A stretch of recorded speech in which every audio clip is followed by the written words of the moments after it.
Yo, what's going on, my gremlins? Today I'll be showing you how to complete the Kowakujo main Easter egg quest on Black Ops 7 Zombies. The first thing I do when going for the Easter egg is buy Wisp Tea. We're gonna go underneath this part of the bridge.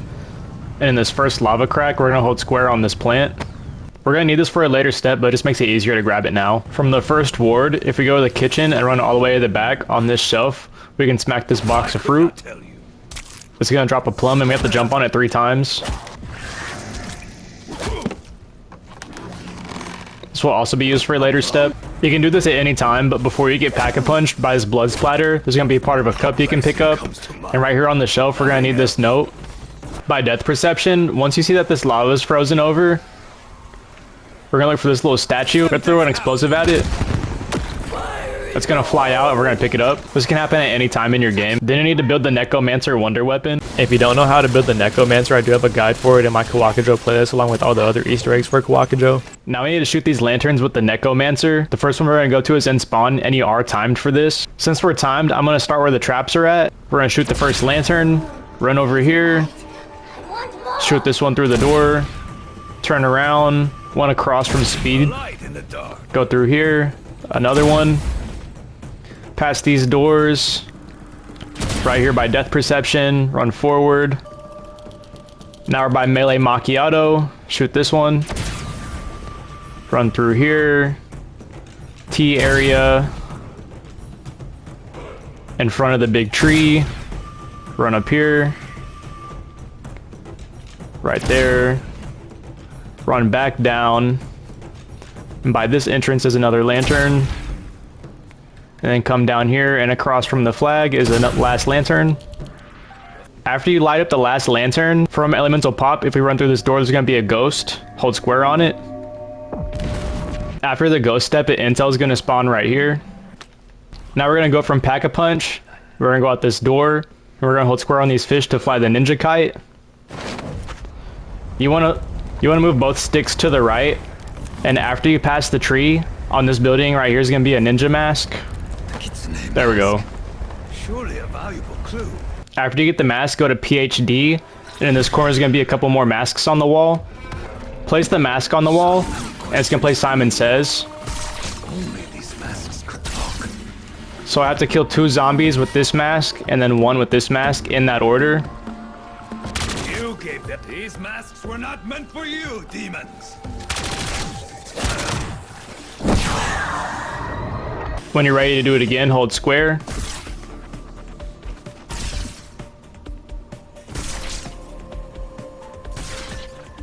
One, 2, 3, 4. 1, 2, 3, 4. And then the last time it'll be 5.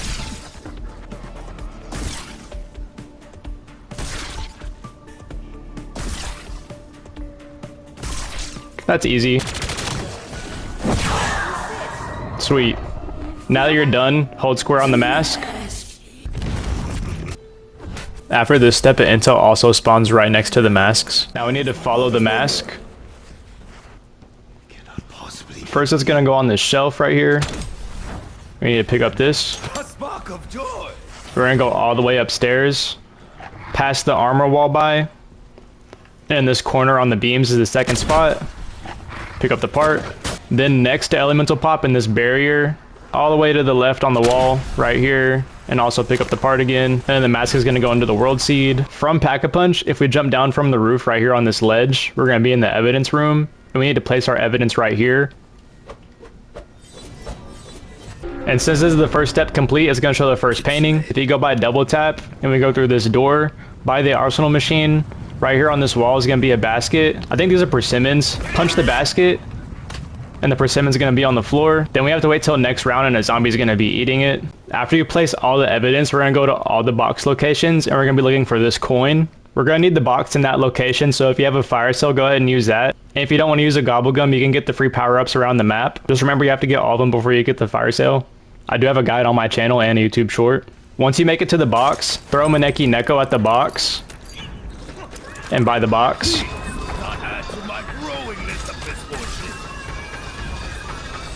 This is gonna give us the coin purse. And then we need to go to spawn by the rampage inducer, and a ghost version of it will pop up. Hold square on it. And it'll play a cutscene. After you do the ghost bag step next to the rampage inducer is going to be another intel. Now we need to go to the tea garden area. If you're having trouble finding it, melee macchiato is right here, and you just exit the building. Inside this room by where we shot the lantern, there's going to be a bucket of water that we have to pick up. There's a source of water right here next to the mystery box. We're going to have to walk the bucket. Also, if you get hit by zombies, you're going to drop some water. If you take this path and there is lava, you can walk against the wall and you're not going to take any lava damage, so you won't spill any water. We have to water 3 plants. The first plant is in front of the bridge right here. Walk past the ammo box, and on the walkway is going to be the next plant. Walk past where you activate the trap, and if we walk against the wall down here, we can make it without getting hit by any lava. Make your way over to Wisp Tea and the armor wall by, and the last plant's going to be in the walkway. It will spawn the gardener zombie, and we have to shoot these 2 glowing plants to do damage to the gardener zombie. And after you take him out, he's going to drop the gardener shears and another note. I did go through 2 waves just because we had an assault wave. The zombie eating the fruit will be right here next to the arsenal machine. We're going to take the zombie by stamina up, and we have to kill it next to this lantern by the zombie barrier. And then this merchant zombie is going to spawn in, and we have to take him out. Now we take out the merchant zombie, we're going to pick up his abacus, and we're going to read his note. Also, he drops fruit, and if you eat it, you can get some extra health. Now we need to go by melee macchiato. We're going to go to this crafting table, and we need decoy grenades. We're going to need 3 of them. Also, if you have pack mule on mule kick, you can get extra equipment. So I do have 3 in my inventory when I do this. We're going to look at this building. We're going to throw the decoys at every window. This is going to upset the noble zombie, and we have to throw back these grenades and hit him with it 3 times.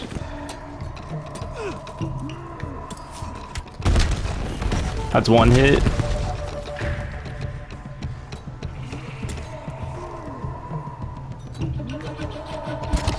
Two hits. Sweet.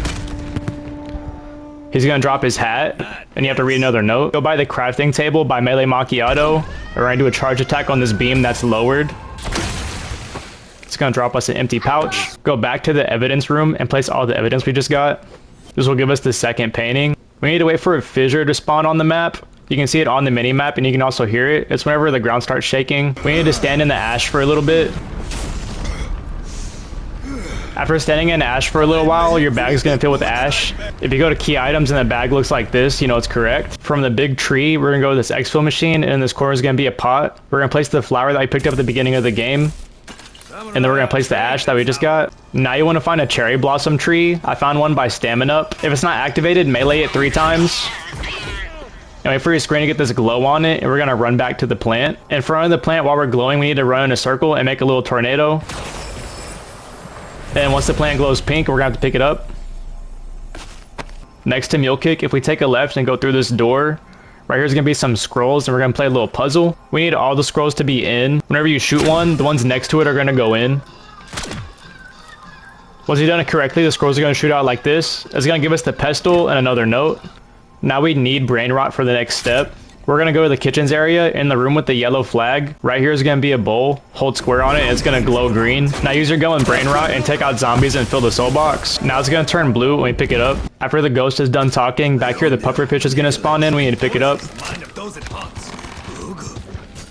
And there's going to be an intel right here. Now we need to go back to the evidence room. Place the evidence on the shelf. That's going to open up the next painting. On this painting, we're going to pick up a shard. From the big tree, if we take a left into this building, right here we can build the sake cup. Now that we built the sake cup, we have to flip the round. And now we can interact with the cup after it turns this ghostly blue. Now we can pick up the cup. Also, where you build the sake cup, next to it's going to be an intel. By elemental pop, we're going to go over here into this corner and place the cup down. I recommend defending the cup with the necromancer charge shot. It just makes it really easy. Pick it back up once it's done. It's going to drop a horse in front of the table. Now we're going to run past elemental pop and past the armor wall by, and in this corner we're going to place it down on this board, and same thing, defend it and then pick it back up. Then it'll drop the brush. Run past where you built it, and we're going to go in this tea garden right here, and we're going to place this. A dog will spawn and steal it. Now we have to go and chase the dog. The dog does have a set route, by the way. It's easiest to catch him right here by Wisp Tea. Once you take him out, we can pick up the T-Whisk. Now that we have the T-Whisk, we're going to go back to the evidence room. Place the evidence on the wall. And that gives us the next painting. Now we need to go to PhD, and down the stairs and in this corner is going to be a clock. It's going to give us 4 numbers that we have to remember. The old family lantern clock. What are you trying to tell me? My first number is 4. My second number is 4. My third number is 6. Also, if you're playing solo, I 100% recommend pausing it whenever it stops on the number. And my last number is 6. After interacting with the lantern, you're going to get a defend wave the next round or the round after that. This defense wave is a little bit different. There's going to be zombies with flags. Make sure to take out all the flag zombies. Once they're all taken out, it will play an audio cue. Now next to stamina up, there's going to be 4 flags. Each one indicates a number. This one is 1, this one is 6, this one is 3, and this one is 2. There's 4 spots where we can place the flags, and it's going to be marked by a blue line. The first one's by the big tree on this building, and it can change from 1 through 4 depending on your game. At depth perception, right here in front of this building is going to be another number. In spawn, there's another number right there. And to the left of Wisp T is the last number location. Now we need to take the flags to the corresponding number locations. This one is number 4, and for me, number 4 was 6. So I'm going to place the flag with 6 right underneath it. This flag has 4 on it, so we're going to pick it up. And for my game, number 1 was 4. For the next flag, we're going to pick up flag with the 3. We're going to add that flag to the one that has number 2. And you can't put 2 flags in one location. So now I'll grab the flag with 1 on it. That makes location number 2 have 4. And then I add another flag with the 4 on it. So we're going to pick up the 4, take that one to the stables because our third number is 6. And the last flag in this location is a 2. 4 plus 2 is 6. So that makes our code 4466. And now that we have the correct code, we're going to go back to the clock and hold square. And it'll give us the medallion. I know this. This will also spawn into Intel. After we pick up the medallion, we're going to place it on the evidence wall. That's going to unlock our last painting. Now we need to go around the map and get 20 kills with the ghostly rifleman trap. I'm going to start with the one in spawn. I'm going to throw it on decoy also, it makes it a bit easier. Once you get enough kills, we're going to walk back here. And one of them is going to be poking out. Now we need to talk to this ghost. He didn't have any evidence for us, so we have to go to the next one. By Wisp T, there's another trap, so we're going to use this one. Waypoint mark. Go up the stairs and run around this corner. Now we can talk to the ghost. I must report that I saw nothing. He didn't have any info for us either. And then in front of the big tree, there's another trap location. Walk around the corner, and it'll be right here. I never had any trouble with the gardener, but why was he still here after sundown when the Shogun was betrayed? So since he said the gardener, that means the gardener did it. After you get kills with the ghost trap and you know which person did it, for the first panel, it'll always be this comb. Place it right here. For the second panel, whenever you get the 20 kills with the ghost trap, it'll tell you either the gardener, the merchant, or the nobleman / quarter. Since mine was the gardener, we're going to pick up the shears. That goes in spot number 2. On number 3, now we need to go to the death records. We have to look at the cause of death and time of death. In my game, it was Hour of the Tiger, and the cause of death is noxious food and signs of emesis. If your note says noxious plant, it'll be the monk's hood or the plum pits. And if it says paralysis, it's the pufferfish or the flower. So then we're going to go over here. And for emesis, it's the pufferfish or the plum pits. Since I have the gardener, he cannot have the pufferfish, so it's going to be the plum pits. It does depend on which person that you have. So if you have the gardener cannot have the pufferfish. If you have the merchant, they cannot have monk's hood. And if we have the nobleman, it will never be plum pits. So in my game, I have the gardener, it cannot be pufferfish, and it says emesis. So it's going to be the plum pit. We're going to place that right here. Panel number 4 depends on this painting right here. If it's the fish, it's the T-Whisk. If this painting is mountains, it's going to be the horse. If this painting is a bird, it's going to be the brush. My game, it was the fish, so we're going to put down the T-Whisk. And the last one is always the crest medallion. Put that down. I think I finally understand. Our time of death is tiger, so this is where the tiger is at. Now we need to go to the last page. And since it's plum pits, the symptoms usually take effect within 4 hours. So we're going to have to go 4 slots before the tiger, so that's going to be the dog. Once you've completed it, we're going to light the incense. Make sure that we don't hit the clock whenever we light this incense. That has happened to me before. If you do this correctly on the first try, you're going to get the Path of Sorrows. It's an intel and an ultra weapon. If we do this correctly, it's going to be a gold orb.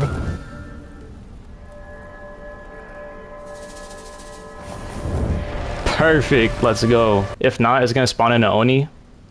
What a foul turn of events! Save and quit also does work for this. Now we're gonna follow the orb. It's gonna go into the world seed, and we have to purify it. Really, we're purifying the path to sorrows. Now it's gonna teleport you to a mini boss. Sometimes when you're fighting the mini boss, it'll teleport away and it'll be behind the doors, but there's gonna be these red masks floating around. You have to shoot the red mask, and after you shoot all of them, the boss will spawn back. Or sometimes the boss doesn't teleport away and it goes kind of like this.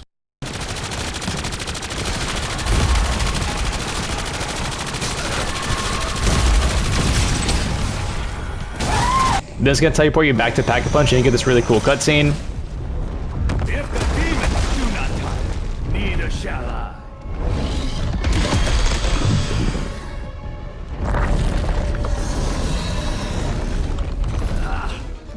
And if we turn around, if we got the intel on first try, we will get the Path to Sorrows right here. If you're playing solo and the Path to Sorrows did not spawn in, you can save and quit and you can pick it back up. But it also has a parry attack. It's pretty sick. Whenever you're ready to start the boss fight, go up to these fish kites and it's going to fast travel you to the boss fight. Once you land, you can go grab Vatherian's Blessing and it'll give you a Pack 3 crystal, a legendary ether tool, a mystery perk, and a score streak. For the first wave, we have to capture the ward, and it's just like whenever you turn on power in the map originally, except this time it's going to have a blue area where you don't take any damage. The first critical spot on the dragon is going to be its eyes, and make sure to watch out for this purple beam that's about to shoot out because it's going to turn the floor into lava and it's also going to explode. An Oni's going to spawn in with the flag on his back. Once you take out the Oni, it'll drop the flag, pick it up and take it back to the circle and defend it as you did the first time. As you're doing more damage to Nyx Aura, more critical spots are going to open up, and if they go away, just go back to shooting the eyes because the eyes are super reliable. After doing enough damage, there's going to be an immunity phase and molten rocks are going to fall from the sky. If you have Dravikar's Blessing, I recommend picking that up because it'll add another blue area where you don't take damage. Then 2 Onis will spawn in with flags, and again, you just take them out, grab the flag, and defend it. During this phase, there's going to be new attacks. The dragon will flap its wings, and it's going to have like fire electricity tornadoes go around the map, and they'll shoot you in the air, so make sure to stay away from those. It can also shoot fireballs, and eventually it will make the whole floor turn into lava, but if you stand behind this certain rock, you won't take any damage. Unfortunately, I did not make it to the rock in this footage, but I will show you where the rock is at so that you don't go down. There's going to be another immunity phase, and there's also another power-up that you can pick up called Kaltheris' Blessing. Whenever you pick it up, it lets you shoot fireballs while you shoot your gun, much like the Wildfire Field upgrade. Now, that's pretty much all the info that you need for the boss fight. Pretty much whenever you see an Oni with the flag on its back, take it out, pick up the flag, and defend the area. And for the rest of the boss fight, just do as much damage as you can to Nyx Aura and just try to avoid all the attacks, and you should be good. Let's go, that's boss fight complete. Alright, I'm gonna let the cutscene play out.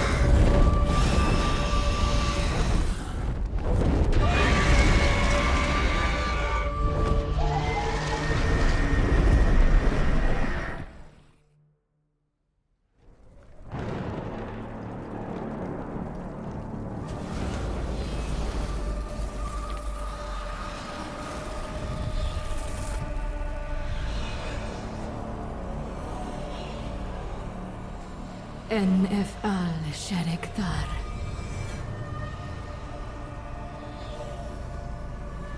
Be restored.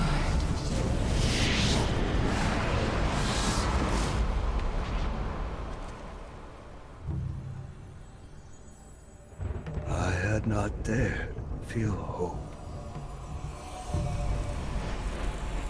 Takeo, you must fill your heart with a lightness to match that now found in your blade.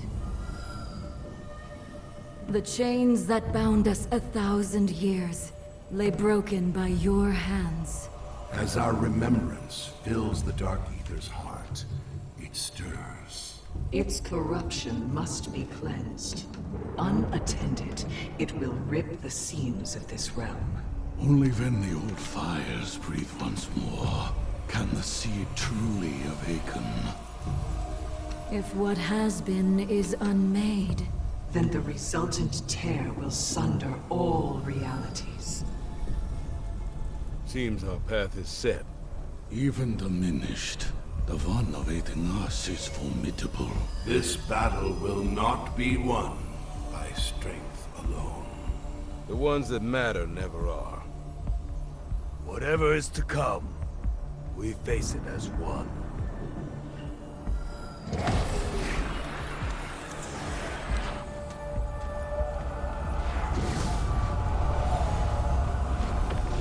this guide to help you out. Make sure to leave a like if you're enjoying the Black Ops 7 content. Make sure to subscribe. If you guys need to do more Easter eggs on Kowakujo, make sure to check out my Kowakujo playlist, but it's been muted. I'll catch you in my next video.